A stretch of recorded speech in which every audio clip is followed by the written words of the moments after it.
کیا آیت اللہ مجتبیٰ خامنئی حفظہ اللہ کی تقلید بھی ہو سکتی ہے؟ رہبر معظم رحمۃ اللہ علیہ کی تقلید ابتدائی طور سے کیا اب ہو سکتی ہے یا نہیں ہو سکتی ہے؟ اگر کسی شخص نے اول وقت نماز مغرب کو ادا نہیں کیا تو پھر اس کے بعد کیا اس کی ذمہ داری نماز مغرب کو قضا کی نیت سے ادا کرنا ہے؟ آئیں ان سوالات کے جوابات جانتے ہیں اس ویڈیو میں۔ سبیل کمنٹ وہ پروگرام ہے جس میں آپ اپنا سوال ہمیں کمنٹ باکس میں بھیجتے ہیں اور ان میں سے سلیکٹڈ سوالوں کا جواب پوری دنیا میں 100 سے زیادہ علماء کے ذریعے دیا جاتا ہے۔ بسم اللہ الرحمن الرحیم، اللہم صلی علی محمد وآل محمد وعجل فرجہم۔ ناظرین کرام السلام علیکم، امید کرتے ہیں کہ آپ بخیر عافیت ہوں گے۔ ناظرین آئیے چلتے ہیں اپنے پروگرام کو شروع کرتے ہیں پیغمبر اکرم صلی اللہ علیہ وآلہ وسلم کی ایک نورانی حدیث کے ذریعے سے۔ پیغمبر اکرم صلی اللہ علیہ وآلہ وسلم کا ارشاد گرامی ہے، افضل الاعمال بعد الصلاة ادخال السرور فی قلب المؤمن بما لا اثم فیہ۔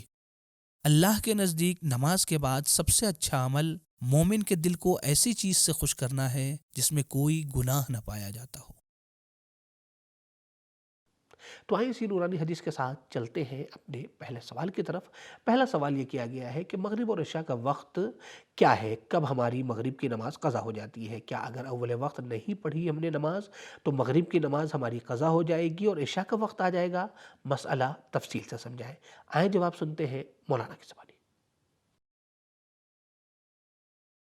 سوال یہ پوچھا گیا ہے کہ مغرب اور عشاء کے اوقات اور اس کے قضا کا کیا حکم ہے۔ مغرب کا وقت آسمان کے مشرقی جانب سے ایک سرخی نمودار ہوتی ہے جسے عربی میں حمرۃ المشرقیہ کہا جاتا ہے۔ جب یہ سرخی ختم ہو جائے تو باقاعدہ مغرب کا وقت شروع ہو جاتا ہے۔ مختلف معتبر اپلیکیشن میں جو ٹائم لکھا ہوتا ہے وہ اسی ابتدائی وقت کی نشاندہی کرتا ہے، اور جیسے ہی آپ نے نماز مغرب پڑھ لی اس کے فوراً بعد سے نماز مغرب کا وقت شروع ہو جاتا ہے، یعنی مغرب کی نماز ادا کر سکتے ہیں۔ جیسے ہی آپ مغرب کی نماز پڑھ لیتے ہیں اس کے فوراً بعد آپ نماز عشاء ادا کر سکتے ہیں۔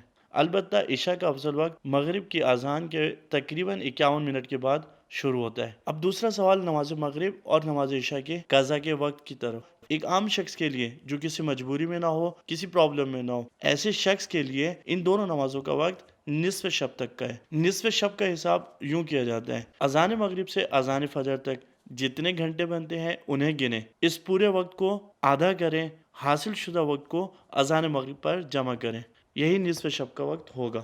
آئیے مثال کے ذریعے سمجھتے ہیں۔ اگر کسی شہر میں مغرب کی اذان 6 بجے اور فجر کی اذان 5 بجے ہو تو ان دونوں کے درمیان کل وقت 11 گھنٹے بنتے ہیں، اور ان 11 گھنٹوں کا نصف یا آدھا 5.5 گھنٹے بنیں گے۔ پھر اسے 6 بجے میں جمع کریں تو تقریباً 11:30 نصف شب کہلائے گی، اور اس نصف شب میں اس کی نماز قضا ہو جائے گی۔ اب رہی یہ بات کہ کسی کے لیے وقت پر نماز پڑھنا مشکل ہو جاتا ہے، جیسے کوئی عورت حیض سے پاک ہونے میں دیر کر رہی ہو، یا کوئی فرد نیند کی وجہ سے جاگ نہ پایا ہو یا بھول چکا ہو۔ ایسے لوگوں کے لیے خاص حکم ہے کہ مغرب اور عشاء کی نماز کا وقت فجر کی اذان تک ہے۔ اسی طرح سوال یہ ہے کہ کسی نے اگر نماز مغرب کو اول وقت میں نہیں پڑھا، کیا آیا اس کو قضا کی نیت سے پڑھے گا؟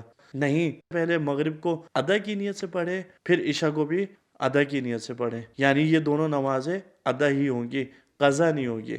والسلام علیکم ورحمۃ اللہ وبرکاتہ۔ دوستو اگر آپ نے ابھی تک ہمارے چینل کو سبسکرائب نہیں کیا ہے تو ہماری آپ سے گزارش ہے کہ آپ ہمارے چینل کو ضرور سبسکرائب کریں۔ جس طریقے سے آپ اس پروگرام کو دیکھ رہے ہیں دیگر دوستوں کو بھی اس پروگرام کو شیئر کرنا نہ بھولیں، اس کا ثواب آپ تک ضرور پہنچنے والا ہے۔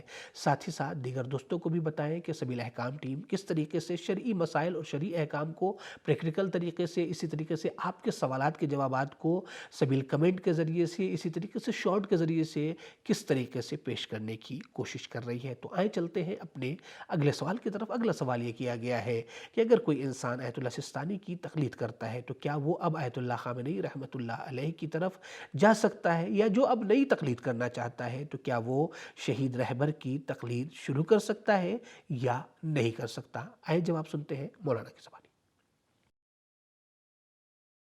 دیکھیں، اگر کوئی انسان ابھی بالغ ہوا ہے اور اسے تقلید شروع کرنی ہے تو وہ ایسے مرجع کی تقلید نہیں کر سکتا ہے جن کا انتقال ہو چکا ہے۔ انہیں کسی موجودہ مراجع میں سے ہی جو ان کی تحقیق کے مطابق یا قابل اطمینان ایکسپرٹ لوگوں کی رائے کے مطابق عالم ہے ان کی تقلید کرنی ہے، اور کسی مرجع کے انتقال کے بعد اس کی طرف منتقل بھی نہیں ہوا جا سکتا ہے۔ لہٰذا آپ جن کی تقلید میں ہیں ان پر ہی باقی رہیں، یا اگر کسی اور کے عالم ہونے کا یقین ہو گیا ہے تو پھر آپ کے لیے ضروری ہے کہ اس زندہ عالم کی تقلید کریں۔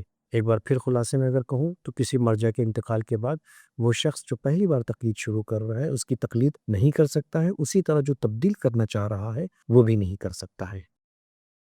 ناظرین کرام، سبیل میڈیا گروپ ان تمام مومنین اور جوانوں کا تہ دل سے شکریہ ادا کرتا ہے کہ جنہوں نے ابھی تک کسی بھی طریقے سے سبیل میڈیا گروپ کو سپورٹ کیا ہے۔ مزید سپورٹ کے لیے پیٹریون کے ذریعے سے منتھلی ممبرشپ حاصل کر سکتے ہیں۔ آپ کو معلوم ہے کہ سبیل میڈیا گروپ جتنے بھی پروگرام مومنین کے سامنے پیش کرنے کی سعادت حاصل کر رہا ہے وہ امام زمانہ کے لطف و کرم اور آپ مومنین کے سپورٹ اور تعاون سے ہے۔ لہٰذا سپورٹ کرنے میں بغیر کسی جھجک کے، چاہے کم رقم ہو یا زیادہ، تکلف نہ کریں، تعارف نہ کریں۔ یہاں پر ایک چیز اور بتاتا چلوں کہ خمس کی رقم کے ذریعے سے بھی سبیل میڈیا گروپ کو سپورٹ کر سکتے ہیں۔